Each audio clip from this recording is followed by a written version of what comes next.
আসসালামু আলাইকুম প্রিয় দর্শকবিন্দু, আমন্ত্রণ জানাচ্ছি জনতার সময় টিভির সংবাদে। শুরুতেই থাকছে আন্তর্জাতিক সংবাদ শিরোনাম। রাত গভীর, চারিদিকে নিস্তব্ধতা, আর কখনোই আকাশে গর্জে উঠল ককপিটে উঠ পেতে থাকা পাকিস্তানের আকাশজয়ী বাজ পাখি। আয়েশা ফারুকের ক্ষেপণাস্ত্র, পাকিস্তানের এক ঝলক ক্ষিপ্রতা, এক নিখুঁত নিশানা, আর সঙ্গে সঙ্গেই ভারতীয় রাফাল পরিণত হলো ধ্বংসস্তূপে। মাত্র 27 সেকেন্ডে আক্রমণ, 8.7 সেকেন্ডে ধ্বংস এবং 4 সেকেন্ডের মধ্যেই নিশ্চিহ্ন। পাকিস্তান বিমান বাহিনীর সবচেয়ে চৌকুশ নারী পাইলটের আক্রমণে দুমড়ে মুচড়ে গেল শত্রুপক্ষের $288 বিলিয়ন গর্ব রাফাল। শুধু ভারত নয়, সেদিন মাঝরাতের আকাশে চুরমার করে দিয়েছেন ফরাসি বিমান শিল্পের দাম্ভিক ইতিহাসও। আয়েশার ছোড়া ক্ষেপণাস্ত্রেই বিশ্বে প্রথমবারের মতো ভূপাতিত হয় আকাশ যুদ্ধের পশ্চিমা পক্ষীরাজ Rafale. BBC, New York Times থেকে শুরু করে খোদ রাফাল কর্মকর্তারাও স্বীকার করেছেন রাফাল ভূপাতিত হয়েছে আয়েশার সেই পাইলট, পাকিস্তানের ইতিহাসে প্রথম নারী যিনি সরাসরি শত্রু বিমানগুলো ভূপাতিত করেছেন।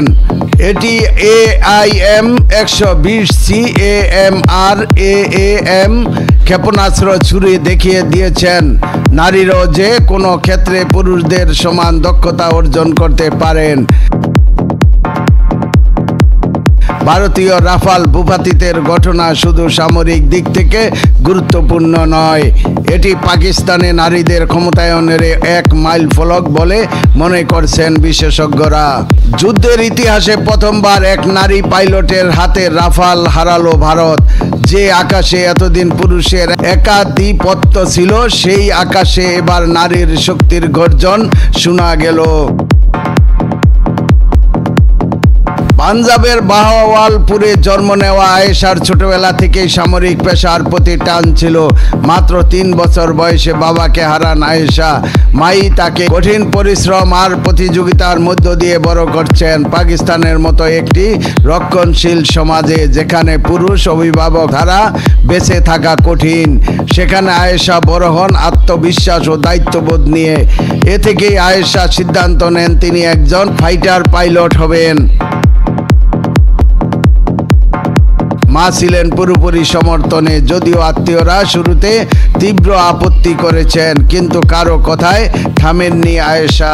আয়েশার সংগ্রামী যাত্রা। আয়েশা ফারুকের জন্য তার যাত্রাটা সহজ ছিল না। তিনি বলছেন, নারী হওয়ার কারণে প্রথম পদক্ষেপটাই সবচেয়ে কঠিন ছিল। বিমান বাহিনীতে যোগ দিতে চাইলে প্রথমে বাধা আসে পরিবারের দিক থেকেই, কিন্তু তাতেই দমে যাননি আয়েশা। একজন নারী হিসাবে তাকে বেশি পরিশ্রম করতে হয়েছে। সহকর্মী পুরুষদের প্রমাণ করতে হয়েছে তিনিও তাদের মতোই দক্ষ। তিনি আরো বলছেন, পুরো পেশায় আমি একমাত্র নারী ছিলাম। সবাই তাকিয়ে থাকতো আমি পারি কিনা সেটা দেখার জন্য।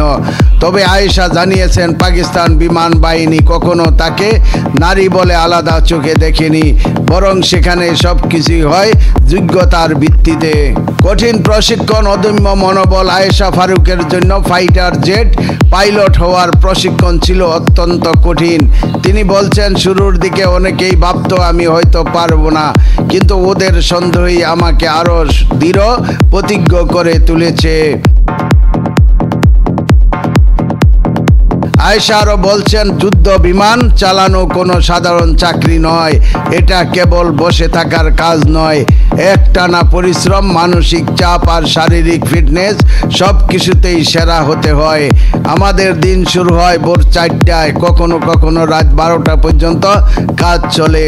পাকিস্তান বিমান বাহিনীতে গত 10 বছরে 19 জন নারী পাইলট হয়েছেন, যাদের মধ্যে মাত্র 5 জন ফাইটার জেট চালাতে পারেন। কিন্তু আয়েশাই একমাত্র যিনি যুদ্ধের জন্য চূড়ান্তভাবে প্রস্তুত। বর্তমানে পাকিস্তান বিমান বাহিনীতে 316 জন নারী কাজ করছেন, যেখানে 5 বছর আগে এই সংখ্যা ছিল মাত্র 100। পাকিস্তানের আন্তঃবাহিনী জনসংযোগ পরিদপ্তর ISPR জানিয়েছেন, ভারতের সাম্প্রতিক হামলায় পাকিস্তানের নিরাপত্তা বাহিনীর 19 সদস্য প্রাণ হারিয়েছেন।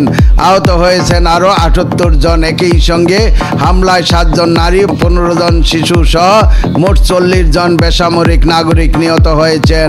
নিহত সেনাদের মধ্যে রয়েছেন নায়েক আব্দুল রহমান, লেন্স নায়ক দিলারা খান, লেন্স নায়ক ইকরামুল্লাহ, নায়েক ওয়াকার খালিদ, সিপাহী মোহাম্মদ আদিল আকবর এবং সিপাহী নিসার। এছাড়া বিমান বাহিনীর নিহতদের মধ্যে রয়েছে squadron leader Osman Yusuf, chief technician Aurangzeb, senior technician Najib, corporal technician Faruk ও সিনিয়র টেকনিশিয়ান মুবাশশির। প্রিয় দর্শকবিন্দু, আজকের প্রতিবেদন এই পর্যন্তই শেষ করছি। আমি মনসুর রহমান পাশা, জনতার সময় টিভি। আল্লাহ হাফেজ।